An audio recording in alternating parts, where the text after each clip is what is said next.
एक पति पत्नी बहुत ज़्यादा परेशान होते हैं क्योंकि उसका पति जो है अपनी पत्नी के साथ ठीक से संबंध नहीं बना पा रहा था। वो दिन ब दिन बूढ़ा होता जा रहा था और इससे उसकी पत्नी बहुत ज़्यादा परेशान होती है।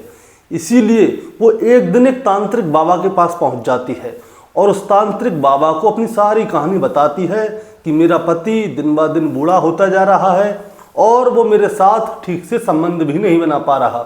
तो बताइए, कुछ ऐसा इलाज बताइए जिससे कि मेरा पति जवान बना रहे और मेरे साथ ठीक से संबंध भी बना पाए। तो वो तांत्रिक बाबा कहता है कि बच्चा, इसका इलाज तो है, लेकिन क्या तुम कर पाओगी, क्योंकि ये इलाज जो है बहुत ज़्यादा खतरनाक है। तो वो औरत कहती है कि हाँ, मैं कर लूँगी, जैसा भी इलाज है मैं वैसा कर लूँगी, बस मेरा पति मेरे साथ ठीक से संबंध बना सके और वो और मैं हमेशा जवान बने रह सकें। तो वो तांत्रिक बाबा उसे इलाज बताता है। वो कहता है कि तुम्हें एक छोटी बच्ची की बलि देनी होगी और मैं तुम्हें जो तांत्रिक क्रिया बताऊं वो वाली तांत्रिक क्रिया तुम्हें उसके साथ करनी है और वही वाले तुम्हें उसके साथ मंत्र बोलने हैं। तो ये पति पत्नी इसके लिए तैयार हो जाते हैं और एक दिन ये एक 8 साल की बच्ची को किडनैप कर लेते हैं और उसके साथ वही तांत्रिक क्रिया करते हैं और उसकी हत्या कर देते हैं। अब इसके बाद क्या होता है दोस्तों, पुलिस उस बच्ची के कातिलों को जगह जगह ढूंढती है, लेकिन कातिल खुद ही मर जाता है। जो इसका पति है वो मर जाता है। अब आज की कहानी से हम यही जानेंगे कि आखिर इसका पति मर कैसे गया और उस तांत्रिक ने ऐसी क्या क्रिया बताई थी जिससे कि इसका पति हमेशा जवान बना रहे और इसके साथ अच्छी तरह से संबंध बना पाए। दोस्तों, कहानी शुरू करूंगा उससे पहले मैं बस आपसे यही कहना चाहूँगा कि अगर आप मेरे चैनल पे नए हैं तो चैनल को सब्सक्राइब कर दीजिएगा, ताकि रोजाना शाम को 8 बजे मैं आपके लिए एक सच्ची घटना की कहानी लेकर आ सकूँ। नमस्कार दोस्तों, मैं गौरव शर्मा और आप देख रहे हैं गौरव शर्मा सफ़र। दोस्तों, आज की जो सच्ची घटना मैं आपको सुनाने जा रहा हूँ, ये सच्ची घटना है उत्तर प्रदेश की राजधानी लखनऊ की। और लखनऊ में ही एक दुबग्गा थाना क्षेत्र है और इसी थाने क्षेत्र के अंतर्गत एक परिवार रहा करता था। इस परिवार में पति पत्नी और उनकी एक 8 साल की बच्ची है। पति का नाम है छोटेलाल लोधी और पत्नी का नाम है सीमा लोधी और इनकी 8 साल की बच्ची का नाम है आराध्या लोधी। अब क्या होता है दोस्तों, जो पति पत्नी हैं ये दोनों मजदूरी का काम किया करते हैं। घर के हालात बहुत ज़्यादा ख़राब हैं, एक एक पैसा कमाते हैं और एक एक पैसे को कमा कर ही ये लोग खाते हैं। और जो इनकी 8 साल की बच्ची है वो सब्जी बेचा करती थी। एक टोकरी में सब्जी ले लेती थी और गली गली में जाकर सब्जी बेचा करती थी। लेकिन अचानक से ही दोस्तों क्या होता है, 23 जनवरी 2025 के दिन ये अपनी घर से निकलती है टोकरी में अपनी सब्जी लेकर और गलियों में सब्जी बेचने के लिए जाती है। ये शाम को 5 बजे निकलती है दोस्तों अपने घर से, लेकिन ये बच्ची अपने घर पे वापस नहीं लौटती। 5 से 6 बज जाते हैं, 7 बज जाते हैं, 8 बज जाते हैं। इसके माता पिता घर पे आ जाते हैं मजदूरी करके, लेकिन ये बच्ची अपने घर पे नहीं आती। इसके माता पिता बहुत ज़्यादा परेशान होते हैं, जगह जगह इसको ढूंढते हैं, जहाँ जहाँ जा सकती है उन हर जगह पे जाते हैं, लेकिन ये बच्ची उन्हें नहीं मिलती। अब इसके बाद दोस्तों जैसे तैसे वो लोग रात काटते हैं और उसके बाद 24 जनवरी 2025 को ही ये लोग दुबग्गा थाने जाते हैं और वहाँ पर जाकर अपनी बच्ची की गुमशुदगी की रिपोर्ट लिखा देते हैं। पुलिस वाले इनकी रिपोर्ट लिख भी लेते हैं, लेकिन इनके ऊपर ज़्यादा ध्यान नहीं देते। अब इसके माता पिता बहुत ज़्यादा परेशान होते हैं। उनके साथ में उनके अड़ोस पड़ोस के मोहल्ले के लोग भी उस 8 साल की बच्ची को जगह जगह ढूंढ रहे होते हैं, लेकिन उस बच्ची का कोई भी पता नहीं चलता। इसके बाद दोस्तों 25 तारीख आ जाती है, तब भी कुछ नहीं हुआ। 26 तारीख आ जाती है, फिर भी कुछ नहीं हुआ। अब जो इसके माता पिता हैं, उनके अड़ोसी पड़ोसी हैं, उनके समाज के लोग हैं, वो बहुत ज़्यादा परेशान हो जाते हैं और 27 जनवरी 2025 को वो लोग दुबग्गा थाने के सामने बैठ जाते हैं, धरना प्रदर्शन करते हैं कि पुलिस कुछ भी नहीं कर रही, हम जगह जगह ढूंढ रहे हैं लेकिन पुलिस वाले कुछ नहीं कर रहे। इसके बाद में क्या होता है दोस्तों, पुलिस वालों के ऊपर थोड़ा प्रेशर पड़ता है। अब प्रेशर पड़ता है और इधर बाहर में जो लड़की के परिवार के लोग हैं वो धरना प्रदर्शन दे रहे हैं, तो पुलिस वाले जाकर उन्हें समझाने की कोशिश करते हैं, लेकिन वो लोग समझते नहीं हैं। इसके बाद जो पुलिस वाले हैं उनके ऊपर थोड़ा लाठीचार्ज करते हैं और लाठियों से भगा देते हैं और उनको आश्वासन भी देते हैं कि हम तुम्हारी बच्ची को ढूंढ रहे हैं, तुम चिंता मत करो। अब इसके बाद क्या होता है दोस्तों, 27 जनवरी के बाद से उस लड़की को ढूंढना शुरू होता है। तो जो पुलिस वाले हैं वो आसपास के जितने भी सीसीटीवी कैमरे होते हैं उन सभी की फुटेज को चेक करते हैं और वो बच्ची कहाँ कहाँ जा सकती है, हर एक गली में जाते हैं, वहाँ पर जाकर चेक करते हैं। उसके बाद एक सीसीटीवी कैमरे में वो लड़की का आखिरी जो जहाँ पे जाती हुई दिखती है, आखिरी वाली जगह दिखती है, क्योंकि लड़की तो कई जगह पे दिखी थी सीसीटीवी कैमरे में, लेकिन आखिरी बार किस सीसीटीवी कैमरे में दिखी थी पुलिस वाले वो देखते हैं।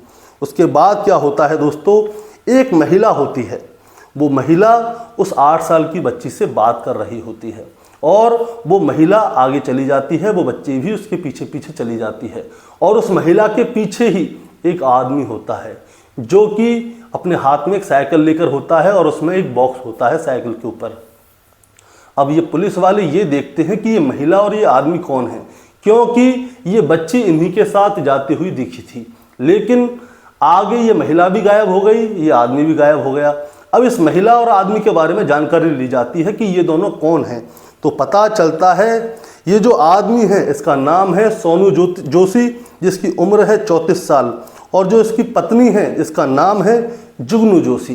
ये दोनों राजस्थान के रहने वाले हैं और लखनऊ में आकर कॉस्मेटिक का काम करते हैं, गली गली जाकर चूड़ियाँ बेचते हैं। अब इन दोनों के बारे में जैसे ही पता चलता है तो पुलिस इन दोनों को तुरंत बुला लेती है और वो तारीख होती है 1 तारीख। 1 तारीख को क्या होता है दोस्तों, ये दोनों पति पत्नी थाने पहुंच जाते हैं। पति जाता है, पत्नी नहीं जाती, पति को बुला लिया जाता है थाने। अब पति को थाने बुला लिया जाता है तो उससे पूछताछ हो रही होती है और इधर इसकी पत्नी जो है जुगनू, वो प्रधान के पास जाती है, वहीं के इलाके का जो प्रधान होता है उसके घर जाती है, उससे कहती है कि मेरे पति को ज़बरदस्ती गिरफ्तार कर लिया है, पूछताछ कर रहे हैं, मेरे पति ने कुछ भी नहीं कहा, ना ही किया मेरे पति ने कुछ। अब क्या होता है, जो वहाँ का प्रधान होता है वो इनका साथ दे देता है। अब पुलिस वाले उससे पूछते हैं, जो सोनू है उससे पूछते हैं कि वो बच्ची तुम्हारी पत्नी के साथ थी। उसकी पत्नी को भी बुला लिया जाता है बाद में थाने और उन दोनों को सामने बैठा लिया जाता है। उन दोनों से पूछा जाता है कि जो बच्ची थी वो बच्ची तुम लोगों के साथ जा रही थी, बताओ कहाँ जा रही थी। तो ये लोग बताते हैं कि वो बच्ची जो है सब्जी बेचती है, हमने उससे सब्जी के खाली दाम पूछे थे, इसके अलावा कुछ नहीं। अब जिस रास्ते से हम जा रहे हैं उसी रास्ते से वो जा रही, तो इसमें हमारी क्या गलती। अब पुलिस वाले उस एरिया के 300-400 मीटर का एरिया के जो कैमरे होते हैं टोटल एरिया को अच्छी तरह से सर्च करते हैं। वो बच्ची उन लोगों के साथ जाती हुई तो दिखती है, उसके बाद वो कहीं नहीं दिखती और प्रधान के कहने पर ये लोग उसको छोड़ना पड़ता है, सोनू और इसकी पत्नी जुगनू को छोड़ना पड़ता है, क्योंकि इनके ऊपर कुछ शक का वो था ही नहीं कि इन लोगों ने कुछ किया या नहीं किया। अब इन लोगों को छोड़ दिया जाता है। उसके बाद में पुलिस जो है दोबारा से अपनी जांच पड़ताल पे लग जाती है। अब दोस्तों क्या होता है, 1 फरवरी 2025 का दिन आता है, शेरपुर थाना क्षेत्र लगता है इसके नज़दीक ही, वहाँ पे ही सारा सिटी होस्ट एक जगह है, उसके पीछे एक नाला है और उस नाले के पास लोग क्या करते हैं, बकरी चराते हैं। वहाँ के जो ग्वारे लोग होते हैं वो बकरी चरा रहे थे। तभी क्या होता है, एक ग्वारे की नज़र उस नाले के पास पड़ती है जहाँ पे क्या होता है, एक लाल कपड़ा होता है और उस लाल कपड़े के नीचे एक बोरी टाइप कुछ होती है। अब वो उसे खोल के देखता है इसमें क्या है, तो उसमें दिखता है कि एक 8 साल की बच्ची की लाश पड़ी हुई है। अब जैसे ही ग्वारे ये चीज़ देखते हैं वो तुरंत पुलिस को बताते हैं और शेरपुर थाना क्षेत्र की पुलिस तुरंत ही मौका वारदात पर पहुंच जाती है। उस बच्ची के फ़ोटो खींचे जाते हैं, आसपास का सारा एरिया देखा जाता है कि कोई सबूत मिल जाए और उसके बाद इस बच्ची को पोस्टमार्टम के लिए भेज दिया जाता है।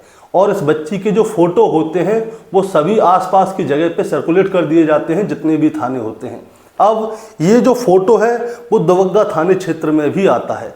अब इसके माता पिता को बुलाया जाता है, छोटे लाल को बुलाया जाता है, लड़की के जो आराध्या है उसके पिता को बुलाया जाता है थाने और उनको वो फ़ोटो दिखाया जाता है कि क्या यही वो बच्ची है जो खोई है तुम्हारी। अब जैसे ही वो लोग देखते हैं तो उन लोगों का रो रो कर बुरा हाल हो जाता है दोस्तों, और वो कहते हैं कि हाँ ये हमारी ही बच्ची है। अब दोस्तों पुलिस वालों को जब ये लाश मिली थी तब क्या क्या चीज़ साथ में मिली थी मैं आपको ये भी बताना चाहूँगा। इस बच्ची के हाथ और पैर जो हैं वो कलाबे से बंधे हुए थे और जिस बोरी में जो बंधी हुई पाई थी वो लाल कलर की रस्सी से बंधी हुई पाई थी। इसके पास में अगरबत्ती, नींबू और बहुत सारी तंत्र मंत्र की चीज़ें पाई गई थीं, जिससे कि ये साफ पता चल रहा था कि इस लड़की की हत्या नहीं की गई बल्कि इस लड़की की बलि दी गई है। और अब ये बलि किसने दी है ये सोचने वाली बात थी। अब जो दुबग्गा थाना क्षेत्र की पुलिस है उन लोगों को एक चीज़ याद आती है, क्योंकि जो बोरी बंधी हुई थी वो एक लाल कलर की रस्सी से बंधी हुई थी और जो सीसीटीवी फुटेज में सोनू जोशी पाया गया था वो अपनी बॉक्स को साइकिल पर उसी कलर की रस्सी से बांधता है। अब क्या होता है दोस्तों, पुलिस तुरंत ही सोनू के घर पे जाती है 2 फरवरी 2025 को, लेकिन जैसे ही पुलिस सोनू के घर पे जाती है तो उन्हें पता चलता है कि सोनू ने फांसी लगाकर आत्महत्या कर ली है, यानी कि सोनू भी अब मर चुका है। अब उसकी पत्नी को हिरासत में ले लिया जाता है और उसके घर की अच्छी तरह से तलाशी ली जाती है। उसके बाद उनके घर से वैसा ही लाल कपड़ा मिलता है, वैसी ही रस्सी मिलती है और उसको सीधे थाने लेकर आया जाता है और उससे पूछा जाता है कि बताओ तुम्हारे पति ने आत्महत्या क्यों की, ऐसा क्या हुआ कि तुम्हारे पति ने आत्महत्या कर ली और तुमने इस बच्ची की हत्या क्यों की।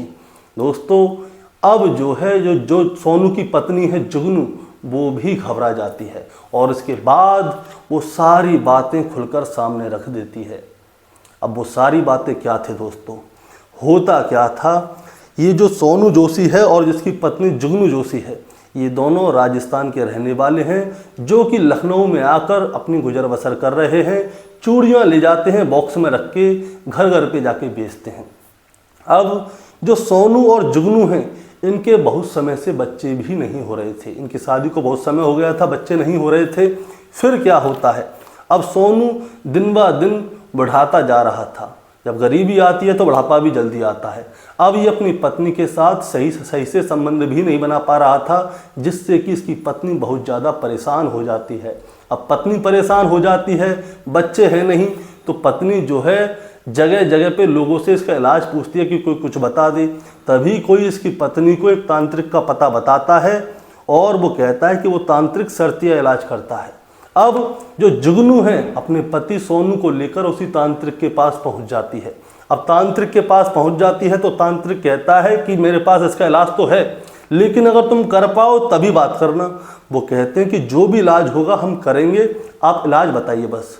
तो वो तांत्रिक बताता है कि तुम्हें एक छोटी बच्ची की बलि देनी होगी जो कि 18 साल से कम की हो, और मैं जो तुम्हें तांत्रिक क्रिया बताऊं तुम्हें उसी तरह से ये सारी क्रिया करनी होगी। अब ये दोनों इस काम को करने के लिए मान जाते हैं। अब ये लोग क्या है, जगह जगह गली गली जाकर चूड़ी बेचते थे। अब एक दिन इन लोगों को यानी कि 23 जनवरी 2025 की शाम लगभग 5 बजे का समय था। उस समय ये लोग एक गली से जा रहे थे चूड़ी बेचते हुए और इन्हें रास्ते में आराध्या मिल जाती है जिसकी उम्र होती है 8 साल। अब ये लोग क्या करते हैं, उससे सब्जी लेने की बात कहकर उसे अपने साथ अपने घर तक ले जाते हैं, क्योंकि ये भी वहीं पे नज़दीक में ही रहते थे। अब ये लोग उससे क्या है, सब्जी खरीदने का बहाना करते हैं। तो इसी बीच में जो सोनू है, सोनू जोशी, वो अपनी पत्नी उससे कहता है, जुगनू से कहता है कि तुम ऐसा करो, चाय बना लो, बेटा तुम चाय पियोगी।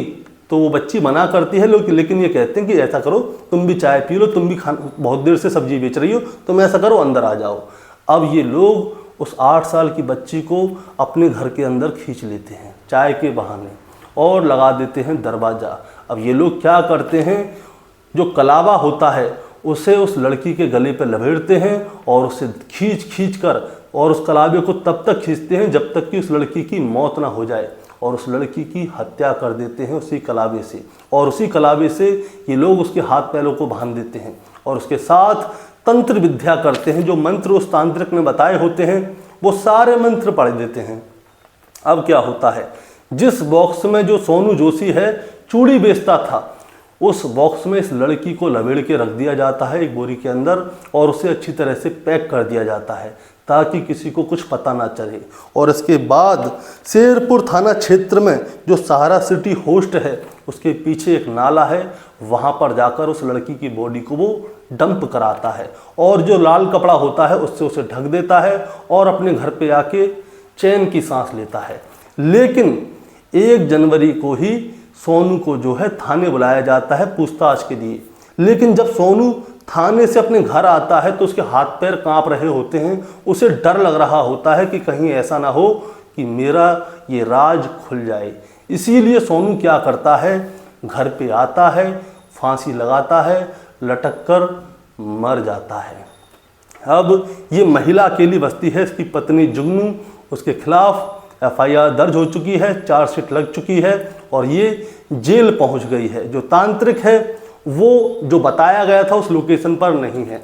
और वहीं जो लड़की आराध्या है जो कि 8 साल की बच्ची है जिसकी हत्या की गई थी, उसके परिवार वालों से जब बात हुई थी तो वो बताते हैं कि हम लोग तो यहाँ पे मजदूरी करके अपने घर को चला रहे थे, हमारी बेटी रोजाना सब्जी बेचने जाया करती थी, 150 रुपये बचते थे, हम लोग उन 150 रुपयों को इकट्ठा कर रहे थे ताकि शादी के समय पर हम उसकी धूमधाम से शादी करा पाएँ।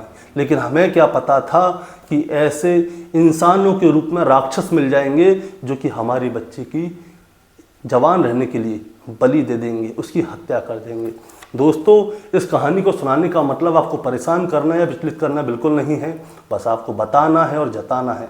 बताना ये है कि जीवन में समस्याएं बहुत सारी होती हैं, किसी के बच्चे नहीं होते, किसी का काम अच्छा नहीं चलता, किसी को कोई बीमारी है, इन सब के लिए बहुत सारे उपाय हैं। जिसके बच्चे नहीं हो रहे वो डॉक्टर के पास भी जा सकते हैं, जिसका काम नहीं चल रहा वो थोड़ी मेहनत कर सकता है या फिर अपने काम को बदल के देख सकता है, या जैसे जो बीमारी है वो उसका इलाज करा सकता है। बहुत सी बीमारी ऐसी होती हैं जिनका कोई इलाज नहीं है, तो उनका तो कोई इलाज नहीं है तो भगवान के भरोसे बैठिए। इसका मतलब ये नहीं है कि आप किसी तांत्रिक वांत्रिक के पास जाएं और वो आपको ऐसी कोई उल्टी सीधी चीज़ बता दे, क्योंकि आज तक मैंने आपको अपनी कहानियों में बहुत सारी तांत्रिकों की कहानी भी सुनाई है, उनमें से ये भी एक है। कभी किसी को कुछ नहीं मिला, इसीलिए आप किसी भी ऐसे आदमी की बातों में ना आए जो कि आपको कोई गलत काम करने पर मजबूर कर दे। दोस्तों, आपका क्या कहना है इस कहानी के बारे में, आप ज़रा हमें कमेंट में बताएं। चैनल पे नए हैं तो सब्सक्राइब करके जाएं ताकि रोजाना शाम को 8 बजे मैं आपके लिए एक सच्ची घटना की कहानी लेकर आ सकूं। नमस्कार।